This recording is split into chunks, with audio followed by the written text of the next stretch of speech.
Hello and welcome to another video from home. Today on Available Talks Menopause, I'm going to be talking about what can help vaginal dryness. Now, if you like my tips and advice, then please subscribe and remember to hit the bell icon so you can be notified of all my new videos. This is one of the really common menopause symptoms. It can also be one of the most distressing, uncomfortable and painful conditions as well. There can be a number of causes. The main one is that as your estrogen level starts to fall, this interferes with the production of mucus in the vagina. So if the vagina starts to get a bit drier, this can also impact on the vaginal tissue. Your vaginal tissue is one of the thinnest and most elastic membranes in the body. If you think about it, our vaginas have got to expand if you're giving birth. So the tissue, it's very delicate, but it's also very stretchy and very elastic. And if this tends to dry out, it can affect the elasticity and also the thickness of the vaginal wall, and that can lead to all sorts of problems too. If your mucus production in the vagina drops, this can also interfere with the bacteria in our vagina. Most of us know we have friendly bacteria in our digestive tract and how important they are for our digestion. But we also have a combination of friendly bacteria in the vagina that help to protect the vagina from infection. And these bacteria also help to police, if you like, the opening to the urethra, which leads to the bladder.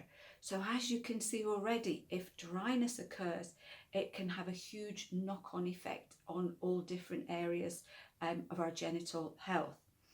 The main problems that happen is with the dryness, it can get very, very painful. You can get a burning sensation.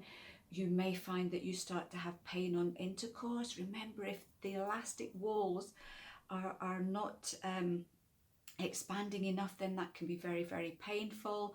It can be very painful too if there's dryness during intercourse. If you're losing those protective friendly bacteria, you can end up with thrush, you can end up with what we call dysbiosis of the vagina, which can lead to different odours and smells.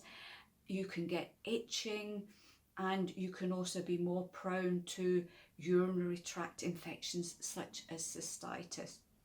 So what can you do to help the vaginal dryness here?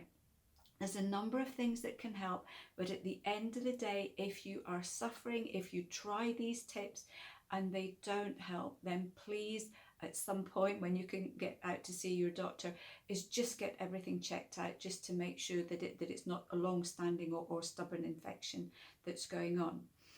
Main thing here is watch what you are using, such as your soaps, your shower gels. The tissue in this area gets more and more sensitive as time goes on.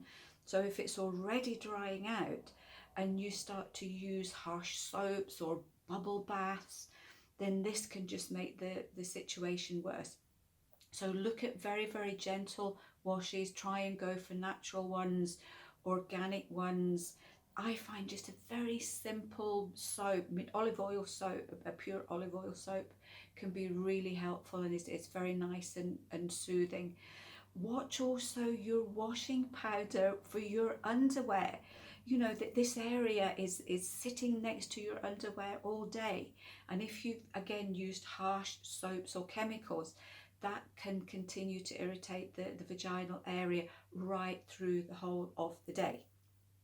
Also watch what fabrics you're using. This area needs lots of fresh air to keep it healthy. So if you're using synthetic or wearing synthetic underwear, then that can be part of the problem too. So try and go with natural fibres such as cotton, just to help the whole process. Water, so important. The vaginal area, it's a mucous membrane, which means that it is packed full of water.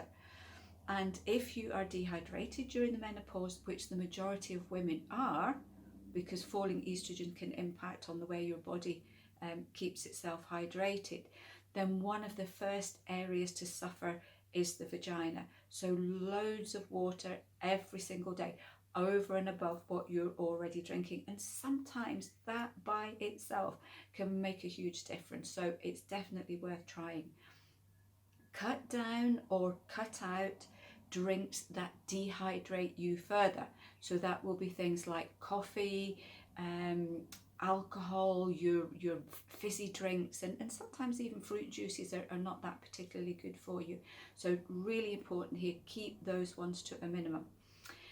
There is a supplement you can get called sea buckthorn oil, and it's a really nice one. It's known to help to improve the condition of mucous membranes in the body. That will include the vagina.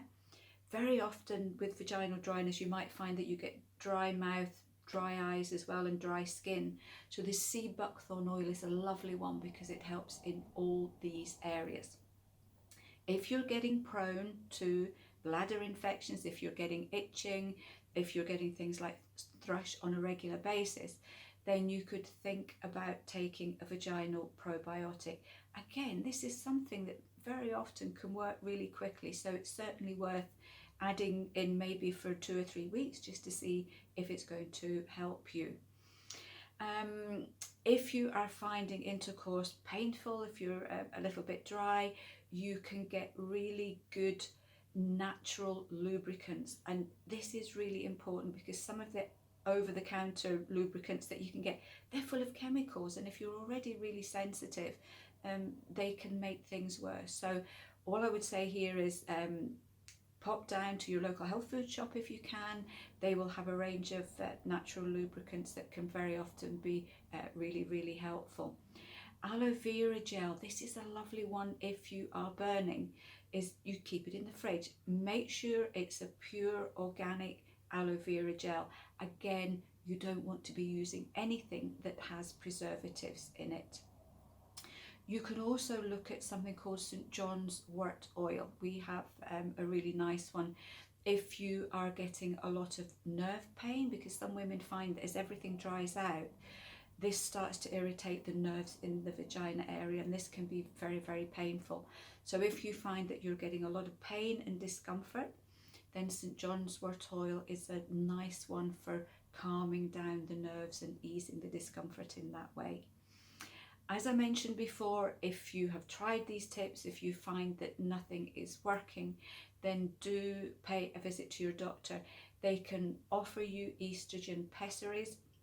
And I know a lot of women don't want to be taking anything like that, but sometimes, you know, if you're in a lot of discomfort, if nothing is working, then there are times when sometimes you have to go down that route just for your own self worth, if you like. So definitely don't delay if you are in a lot of pain.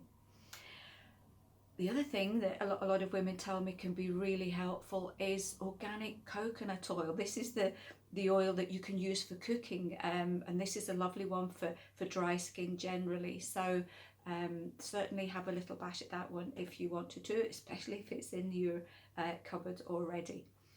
I do get asked a lot, does vaginal dryness improve after the menopause? This is such a difficult question to answer because it's going to be different for every single woman. But if you try and support the vagina during the menopause, if you try and give it that little bit of TLC and try, you know, remember your water and everything else, you may find that it will improve afterwards as well. But this is one of these situations where you're literally going to have to wait and see whether things will improve afterwards or not. So I'm sorry I can't give you a precise answer in that one. So I hope this has been helpful. If any of you out there have any other tips, if you have found something that works really well for you, please share it, because there are lots of women out there looking for help. So thank you very much, and until then I will see you next week for another video from home.